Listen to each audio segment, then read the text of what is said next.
right. There are ways to effectively integrate science into planning, particularly environmental planning, to add strength to your arguments and effectiveness to your regulations. I've been working for many years to translate science into effective public policy, and in doing this, I've needed the partnership and cooperation of scientists.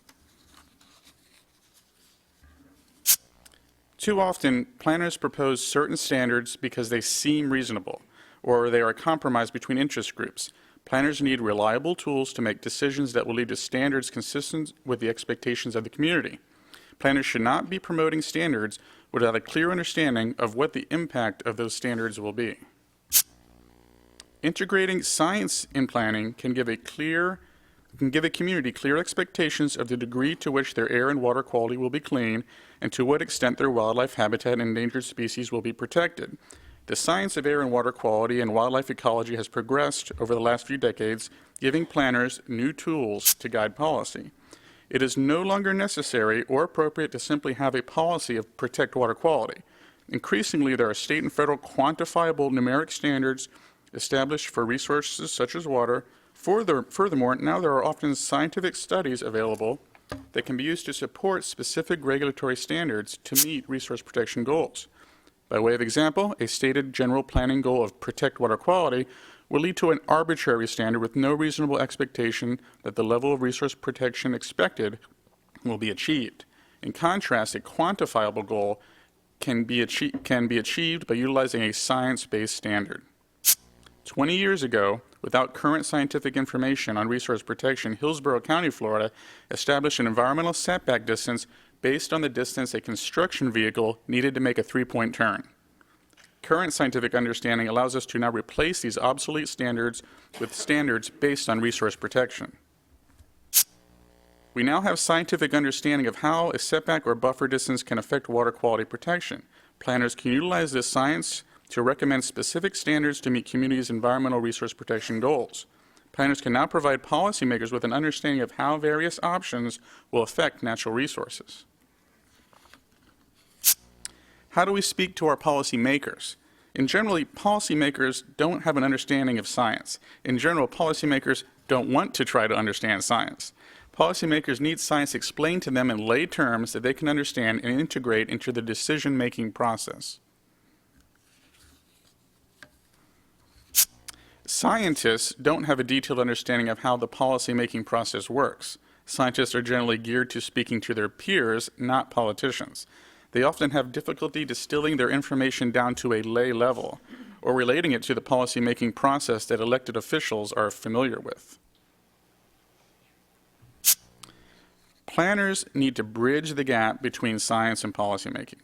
To do this, planners need to translate scientific information into regulation and be able to present it to policymakers in a way they can easily understand, as shown in this slide.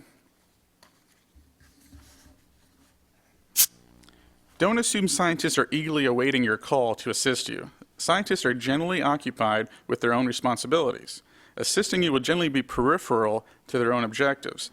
Thus, it is important to make contacts in the field of science and engage them to foster relationships that can serve your needs.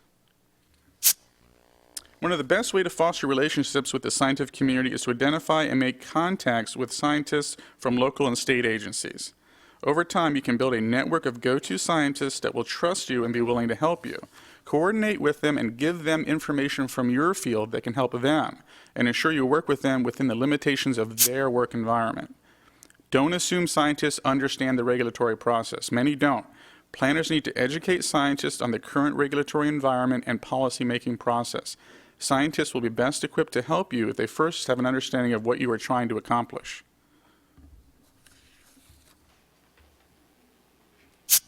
When properly prepared, science and the use of scientists can add strength to your position. Be cognizant of what is influencing the policymaker's decision. Without strongly supported facts, policymakers will rely on more common denominators to make decisions, such as party platforms and special interests. To add strength to your position, you can utilize scientists as brief presenters of information. Before doing so, discuss expectations with them and anticipate counterpoints. At your public meeting, highlight their credentials and ensure they cite facts and information in clear, easy to understand information. Although science can help support your position, it will not guarantee success. Even science can be disputed. The origin and applicability of your information can be questioned, as well as the credentials and motives of your scientists. The opposition can hire their own scientific experts that may have a differing opinion. Failing can be a valuable learning experience.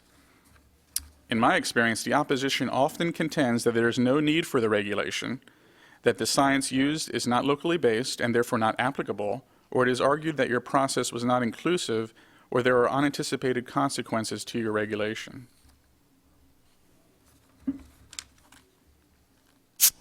In Hillsborough County, Florida, a 2001 study recommended a science-based buffer replace the arbitrary setback established in 1989. The opposition succeeded in defeating this, and another study and effort in 2006 to update the regulation. A third attempt, utilizing a panel of experts this time, is currently ongoing, and we should see where the outcome is shortly. To overcome the argument of the local applicability of science-based standards, Hillsborough County planners used their contacts with the scientific community to convene a panel of experts, many of which are scientists, to evaluate and recommend what standards are appropriate and applicable. Ensure the makeup of your panel is diverse and includes reasonable opposition or industry representatives to counter a future argument that the process was not inclusive. Establish purpose and scope. Food can be a great incentive to participate, and after several meetings over several months, bring your group to consensus with a work product. In conclusion, armed with your facts, your scientific experts, and your panel's report, you're equipped to convince your policymakers to establish or amend your regulations to meet science-based environmental goals. And I'll leave you with a final quote by a scientist who made a few contributions to society. Thank you very much.